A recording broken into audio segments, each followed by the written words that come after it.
AITA for refusing to forgive my stepbrother after what happened at my graduation. My parents say I'm holding on to anger that will only hurt me in the long run. My stepbrother claims it was just a prank that got out of hand. But what happened on what should have been the best day of my life has left me questioning everything about my family.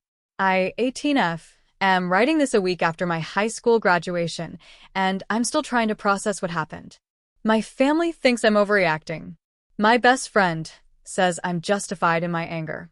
I genuinely don't know what to think anymore. Some background. My mom married my stepdad, Richard, when I was 12.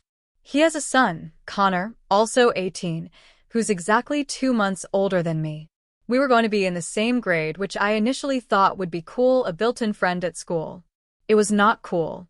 Connor and I have been in academic competition since day one. We're both high achievers, both take all AP classes, both involved in extracurriculars. But where I've always seen school as a personal challenge to do my best, Connor sees everything as a competition he has to win. Freshman year, I got a 98 on our English final. Connor got a 97. He spent the entire summer break bringing it up, saying the teacher must have graded mine easier, that I probably got lucky with the essay questions. Sophomore year, I made first chair violin in orchestra. Connor, who played viola, complained to the music teacher that the audition process was unfair and demanded a re-audition. He didn't win. Junior year, I got into the National Honor Society on my first application. Connor's application was deferred for a semester due to a discipline issue. He'd been caught cheating on a chemistry test, which he claimed was a misunderstanding. He spent months saying the NHS didn't matter anyway and was just a popularity contest. Throughout high school, Connor has tried to diminish every achievement I've had. When I won a regional science fair, he said it was a small competition that nobody important cares about. When I got a scholarship offer from a university, he said it was probably because they needed to fill diversity quotas. I'm half Asian, he's white. My mom would tell him to be supportive. Richard would say boys will be boys and that Connor was just competitive. I tried to ignore it, but it wore on me. Senior year was when things got really intense. Our school calculates GPA to 4 decimal places for class ranking. At the end of first semester, I was ranked number 1. Connor was number 2. The difference? 0.0023 grade points. Connor was furious. He checked my schedule, saw I was taking one regular PE class instead of an honors independent study, and tried to argue to the counselor that this should disqualify me from being valedictorian because I wasn't taking the most rigorous course load possible. The counselor pointed out that PE was required for graduation and that I was taking 6 AP classes compared to his 5, so his argument held no weight. Second semester, we were neck and neck. Every test, every assignment, every participation grade mattered. I was stressed constantly, not because I was trying to beat Connor, but because I knew he was scrutinizing everything I did. In April, our school announced final rankings. I was valedictorian. Connor was salutatorian. The margin was even smaller this time, 0.0016 grade points. Basically, a single point on a single assignment made the difference. I was thrilled. Not because I beat Connor, but because valedictorian had been my goal since freshman year. I'd worked incredibly hard, sacrificed social events for studying, taken the most challenging courses possible. This was the culmination of 4 years of effort. Connor's reaction? He didn't speak to me for 3 days. When he finally did talk to me, it was to say, "You know this doesn't actually mean anything, right? Valedictorian is just a title. It doesn't prove you're smarter than me." I never said it did. You're thinking it though. Connor, I'm just happy about my achievement. This isn't about you. Everything's about me when you're 0.0016 points ahead. That's literally one assignment. One teacher who liked you better. One subjective grade. It's not real. My mom overheard this conversation and told Connor to congratulate me properly. He gave the world's most insincere congrats and walked away. As valedictorian, I was asked to give a speech at graduation. I spent weeks working on it. It was about resilience, about how challenges shape us, about finding your own path rather than comparing yourself to others. I was really proud of it. I practiced it constantly, recited it to my mom, to my best friend Jade, to myself in the mirror. I had it memorized perfectly, but I also had it written out on note cards and saved on my laptop as a backup. The week before graduation, I finalized everything with the principal, Miss Chun. I emailed her my speech. She approved it and she said she'd have it loaded onto the teleprompter as backup in case I wanted to reference it during the ceremony. Graduation was Saturday afternoon. That morning, I was excited but nervous. This was the biggest speech I'd ever given, in front of 400 graduates, their families, school staff. Probably 2,000 people total. I got to the school early for photos and rehearsal. Connor was already there in his salutatorian gown. He was giving his speech right before mine. Nervous? He asked me. A little. Excited, though. You should be nervous. A lot can go wrong in front of that many people. Something about his tone unsettled me. What do you mean? Nothing. Just saying it's a lot of pressure. But I'm sure you'll be fine. He smiled, but it didn't reach his eyes. The ceremony started at 2 p.m. Everything went smoothly, the processional, the opening remarks, the awarding of diplomas. Then came the speeches. Connor went first. His speech was about ambition and striving for excellence. It was fine, well delivered, a bit generic. People applauded politely. Then it was my turn. I walked to the podium, adjusted the microphone, and looked out at the sea of people. I saw my mom in the third row, beaming. I saw Jade giving me a thumbs up. I felt ready. I started my speech from memory, the way I'd practiced. The opening lines about resilience, about facing challenges.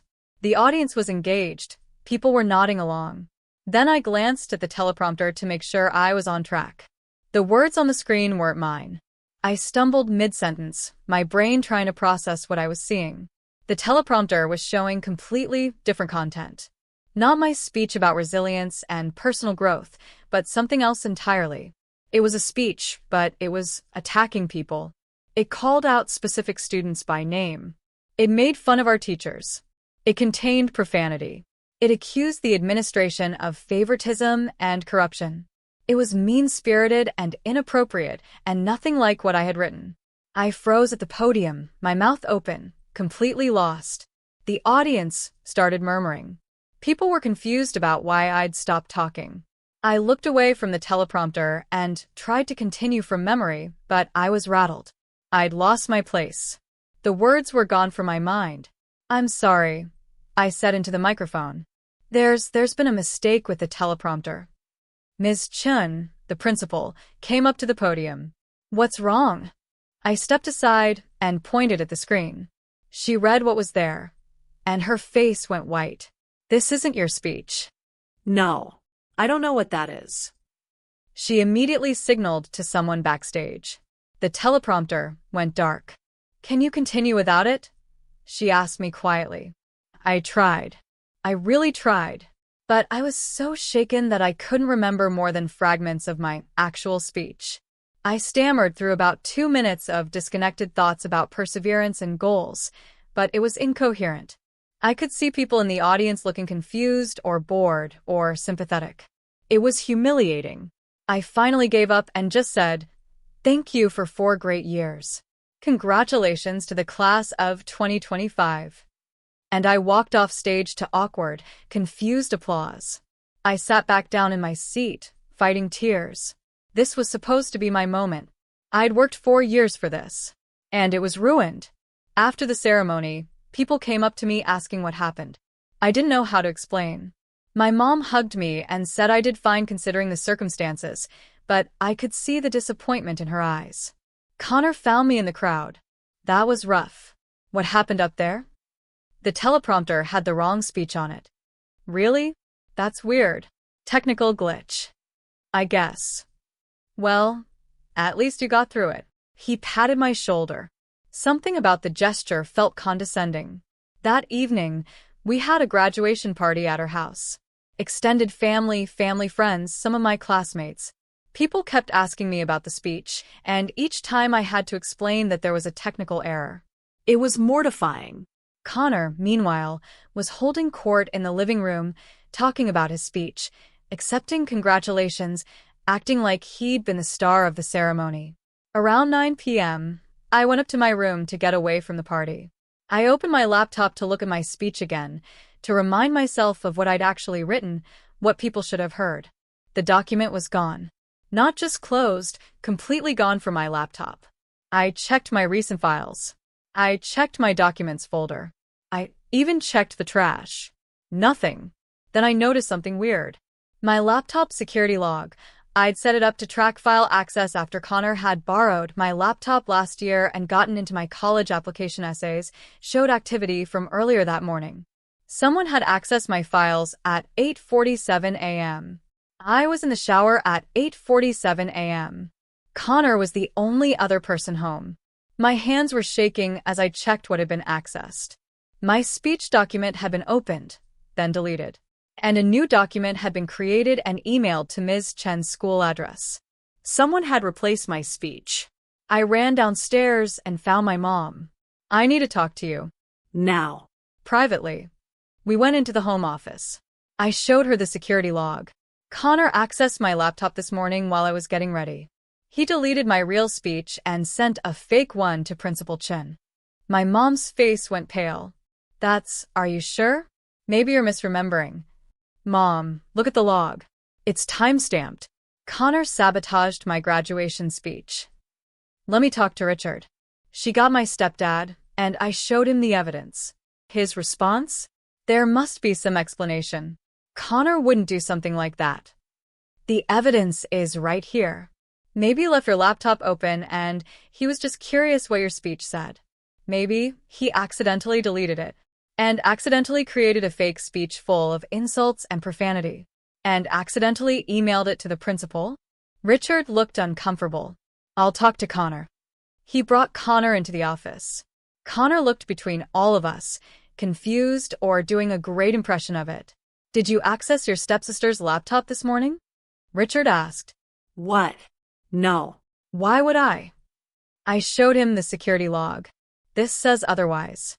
Connor examined it, his expression unreadable. "I mean, I might have opened it to check the time. My phone was dead. But I didn't touch any files. The log shows you opened my speech document. I don't remember doing that. Maybe I clicked on something by accident and then created a new document and emailed it." "I don't know what you're talking about." He was lying. I could see it in his face, in the way he wouldn't quite meet my eyes. But he was going to maintain plausible deniability no matter what. My mom looked devastated. Richard looked angry, but I couldn't tell if he was angry at Connor or at me for accusing Connor. "This is a serious accusation," Richard said finally. "Do you have any proof beyond this log that Connor deliberately sabotaged your speech?" "What more proof do you need? It's all right there." "The log shows someone accessed your laptop. It doesn't prove intent. Maybe it was an accident." "An accident?"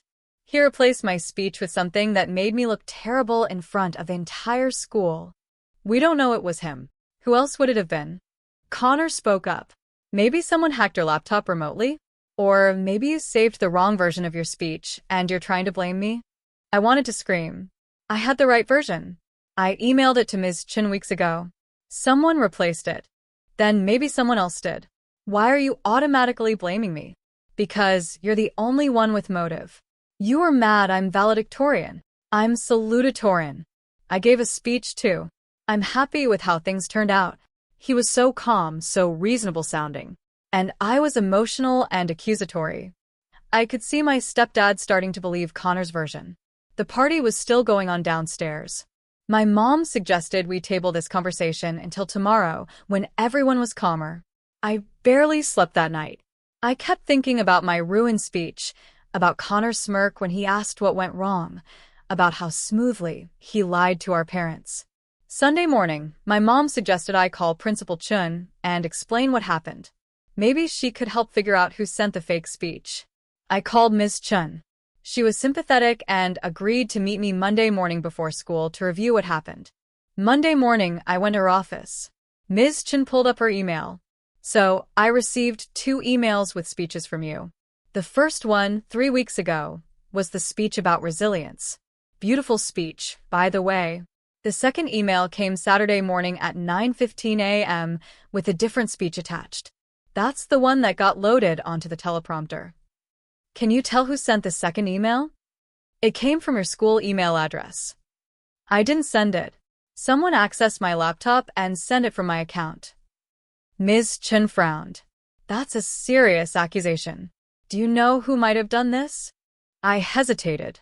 If I accused Connor without absolute proof, would she even believe me? I have evidence that someone accessed my laptop Saturday morning while I was getting ready. The timing matches when that email was sent. Can you show me? I showed her the security log on my phone. I'd taken screenshots. She examined it carefully. This shows someone accessed your laptop at 8:47 a.m. The email was sent at 9:15 a.m. That's a gap of almost 30 minutes. I was in the shower from about 8:30 to 9 o'clock. Then I was getting dressed and doing my hair. I wasn't at my laptop that whole time. Who else was home? This was it. The moment I had to either accuse Connor directly or let it go. My stepbrother Connor. Ms. Chen's expression changed. Recognition. Connor was salutatorian. Yes. And he might have been upset about not being valedictorian? He was. He's been upset all semester. He said multiple times that the ranking wasn't fair. Ms. Chen was quiet for a long moment. I need to look into this further. Can you forward me those screenshots of your security log? I sent them to her immediately. Give me a day to investigate. I'll be in touch. I left her office feeling a mix of hope and dread. Hope that she'd find proof of what Connor did. Dread at what would happen to my family if she did. Tuesday afternoon, I got called back to Ms. Chen's office. My mom and Richard were already there. So was Connor. My stomach dropped. This was going to be a confrontation. Thank you all for coming, Ms. Chen said. We have a serious situation to discuss regarding what happened at graduation. Connor looked confused. Very convincingly confused. What's this about? It's about your stepsister's speech. Someone replaced it with inappropriate content. I've been investigating who might have done this. And you think it was me? Connor looked shocked. Hurt even. I would never do something like that. I didn't say it was you. But I do have some evidence I want to share with everyone. She turned her computer monitor, so we could all see it. She pulled up security footage. This is from the school security cameras on Saturday morning. Students were allowed to arrive early for photos and to drop off personal items in classrooms. This camera is in the hallway outside the computer lab. The timestamp showed 9:45 a.m. On screen, Connor walked down the hallway, looked around to make sure no one was watching, then entered the computer lab. The computer lab was supposed to be locked Saturday morning, Ms. Chen continued. But someone had propped the door open earlier. Connor entered at 9:45 and stayed for approximately 18 minutes. She fast-forwarded to show Connor leaving the computer lab at 10:03 a.m. So, I went to the computer lab. Big deal. I wanted to print something, Connor said, but his voice was shaky now. The computers in the lab are all logged. Every action is recorded, logins, file access, emails sent. Ms. Chen pulled up another screen. At 9:52 a.m., someone logged into the school's administrative system using stolen credentials. Richard spoke up. How did they get stolen credentials? The credentials belonged to our IT technician, Mr. Walsh. His password was written on a sticky note in his office. Anyone who'd been in there could have seen it. She looked at Connor. You were sent to Mr. Walsh's office 3 times this semester for various tech issues with your school-issued laptop. You would have had opportunity to see that password. Connor's face was red now. This is circumstantial. You're accusing me based on... I'm not done. Ms. Chen's voice was firm. Once logged into the administrative system, this person accessed the graduation ceremony files. They found the document containing the valedictorian speech, the real one that had been approved. They deleted it and uploaded a different file. She pulled up more screenshots showing exactly this happening, timestamped and logged. The IP address traces back to the computer lab. The user activity matches Connor's login time. And when we examined the file that was uploaded, the metadata shows it was created on a home computer, then transferred via email to a school account, then uploaded to the system. She turned to Connor. Would you like to explain why you accessed the administrative system, deleted your stepsister's speech, and replaced it with inappropriate content? The room was silent. Connor's mouth opened and closed. He looked at his dad, pleading. I didn't mean for it to go that far. It was supposed to be a prank. Richard's face went white.